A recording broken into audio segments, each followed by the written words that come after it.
السلام عليكم أعزائي المشاهدين. اليوم جئتكم ومعي تطبيقين أردت أن أشاركها معكم. بصراحة التطبيقين رائعين، أتمنى أن ينالوا إعجابكم.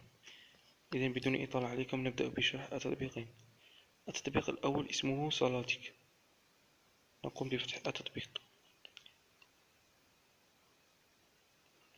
إذن هذه هي واجهة التطبيق. يعطيك التطبيق جميع أوقات مواقيت الصلاة بالدقيقة وبالثانية وبكل شيء، ويعطيك التاريخ الميلادي وكذلك التاريخ الهجري. وهنا يعطيك يعني كم تبقى على الشروق، مثلا هنا كم تبقى على الشروق، وهنا تبقى لدينا 45 دقيقة على الشروق.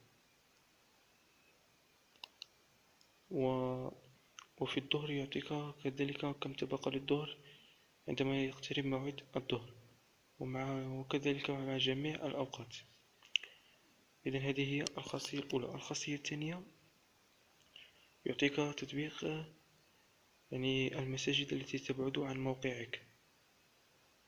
مثلا هنا مسجد الفاروق عمر ابن الخطاب يبعد عني بواحد كيلومتر، مسافة 1 كيلومتر. لو أردنا أن نرفع المسافة إلى 2 كيلومتر سوف يظهران لنا مسجدين كما ترون. المسجد الثاني هو مسجد السلام. وكذلك إذا رفعنا المسافة مثلا إلى 7 كيلومتر، انظروا كم مسجدا سوف يظهر معنا. يعطيك كل المساجد بأسمائها وكم تبعد عنك عن المقر الذي تتواجد فيه. إذن هذه كانت الخاصية الثانية. نذهب إلى الخاصية الثالثة، وهذا التطبيق سوف يعطينا تنبيهات عند كل أو مواقيت الصلاة. مثلا الفجر، هكذا نستطيع من هنا اختيار نوع الأذان. مثلا لصلاة الفجر يعطينا مجموعة من الصيغ: صيغة شرقية الأولى والثانية، صيغة مغربية الأولى والثانية، وأذان الحرمين، أذان الحرم المكي وأذان الحرم المدني. تستطيع اختيار أي صيغة وأي أذان تريد استعماله. والخاصية الأخيرة هي خاصية القبلة. طبعا أنا لا تعمل معي هذه الخاصية، لا نستطيع أن أريكم كيفية عملها. إذن لا علينا، هذا هو التطبيق أردت أن أشاركه معكم، أتمنى أن يكون نال إعجابكم. دعونا نذهب إلى التطبيق الثاني. التطبيق الثاني اسمه كونفرتيسور، وهو تطبيق لتحويل العملة.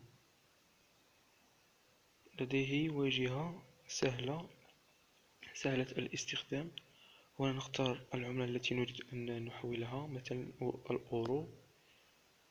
وهنا إلى ماذا سنريد أن نحولها، نتركها إلى الدينار الجزائري. وهنا في الخانة الأولى نكتب القيمة التي نريد، القيمة المالية التي نريد أن نحولها. مثلا 5 أورو كم تساوي عندنا في الجزائر، كم دينار جزائري. كما رأيتم 583 دينار جزائري. إذن وتستطيعون أن يعطيك تطبيق جميع العملات حول العالم كما ترون هنا،